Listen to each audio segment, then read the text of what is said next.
జేత్రో ప్రాముఖ్యంగా, మోసేకు మామయ్య అయిన జేత్రో గూర్చి చాలా మందికి తెలుసు కాని, అతను ఇశ్రాయేలు ప్రజల కోసం ఎంతో ముఖ్యమైన పాత్ర పోషించాడు. వారు వాగ్దానమైన భూమికి ప్రయాణించేటప్పుడు, ఆ పెద్ద గుంపుకు అనేక సమస్యలు ఎదురయ్యాయి. వారు వాదనలు, కలహాలు మరియు ఆస్తి వివాదాలు కలిగే అవకాశం ఉన్నాయే. ఇవి మనం కూడా నిత్యం ఎదుర్కొనే సమస్యలే. మోసే నాయకత్వం ప్రజల మధ్య గౌరవించబడింది, కాని ఇది అతని సమయాన్ని సరిగ్గా ఉపయోగించని విధంగా మారింది. అతని మామయ్య అతనికి జ్ఞానవంతులైన వ్యక్తులను ఎంచుకుని, వారికి దేవుని నియమాలను నేర్పించి, ప్రజల మధ్య తీర్పు ఇవ్వడం కోసం బాధ్యతలను బాధ్యతాయుతంగా పంచుకునే సూచన ఇచ్చారు.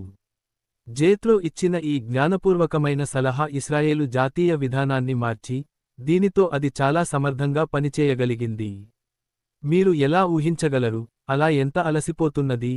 అతడు ప్రతిరోజు కూర్చొని ప్రతి వ్యక్తి సమస్యలను వినిపించుకుని, ఎవరు సరైనవారు, ఎవరు తప్పువారు అని తీర్పు ఇచ్చేవాడు.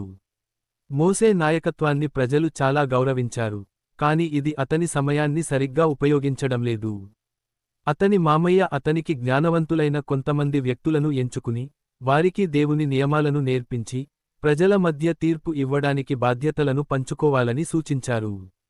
జేత్రో ఇచ్చిన ఈ జ్ఞానపూర్వక సలహా ఇశ్రాయేలు జాతీయ విధానాన్ని మార్చి, దాన్ని మరింత సమర్థవంతంగా మార్పు చేసింది.